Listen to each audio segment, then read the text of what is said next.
6 mois après le glissement de terrain de Savane-Paille à Déé, la carrière devrait reprendre son activité dans les prochains jours.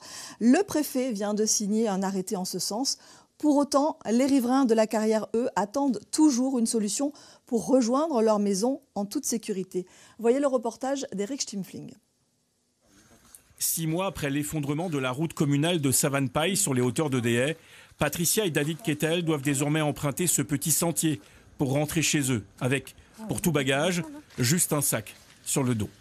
Après 20 minutes à cheminer à travers la forêt, le couple rejoint le bout de la route de Savane-Paille. Là, un nouveau trajet les attend, en voiture cette fois, 5 minutes à travers bois, pour finalement rejoindre leur propriété. 9 hectares de forêt pour partie défrichée, sur lesquels ils ont construit la maison familiale. La 4x4, elle va pas tenir longtemps. Hein. Ça fait combien de temps que cette maison a été construite, que vous viviez ici? 13 ans. Ouais. Et en décembre, a fait 12 ans, ben là, on attaque la 13e année. Désormais, Patricia y vient 1 à 2 fois par semaine, histoire de maintenir une présence. Dotée de 5 pièces, la maison est autonome en eau et électricité.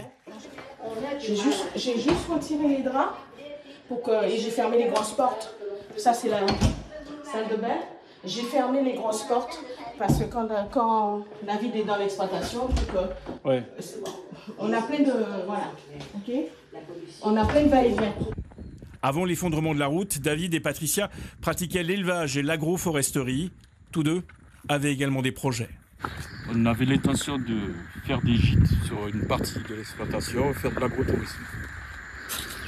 Et tout ça, pour l'instant, c'est qu'un gros point d'interrogation, pas du tout. Pour le moment, c'est un stand-by. Et pour cause, la zone est depuis 6 mois officiellement interdite d'accès. Les terrains sont présumés instables. En témoignent ces plaques de béton et ces arbres bizarrement penchés. Tous les arbres se sont couchés, on ne voyait pas les maisons là. Maintenant, on voit la maison, on ne voyait plus rien. Tout s'affaisse petit à petit. Maintenant, ça peut être les jours, ça peut être la pluie, mais bon. 400 mètres plus bas, on arrive à la fin de la route. Impossible d'aller plus loin.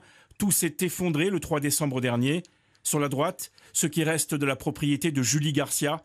Un seul bâtiment est encore accessible et là, surprise, à l'intérieur, l'électricité fonctionne toujours grâce aux panneaux photovoltaïques installés sur le toit. Ce qui reste des bâtiments et le terrain appartiennent aujourd'hui à la SADG qui les a rachetés, ainsi qu'une autre parcelle mitoyenne de la carrière. En revanche, aucun accord n'a encore été trouvé pour les 6 autres propriétaires concernés. Madame Kettel, c'est quoi la solution maintenant? Demain, ça va être quoi demain? La solution, pour être rassuré, un avenir meilleur, ne pas s'emmerder, c'est qu'ils rachètent, qu'ils nous donnent suffisamment les sous qu'on demande et qu'on s'installe autrement. Et vous, monsieur Kettel?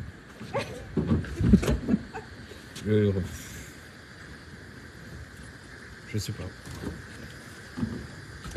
Ok. Les époux Kettel et les 5 autres riverains concernés craignent d'être les laissés pour compte dans ce dossier. Et pour cause, l'activité de la carrière devrait en effet redémarrer dans les tout prochains jours. Xavier Lefort, le préfet de Guadeloupe, a en effet signé le 11 juin dernier un arrêté autorisant 10 tirs exploratoires sur le front sud de la carrière. Les 2 premiers tirs devraient intervenir, nous dit-on, dans les tout prochains jours.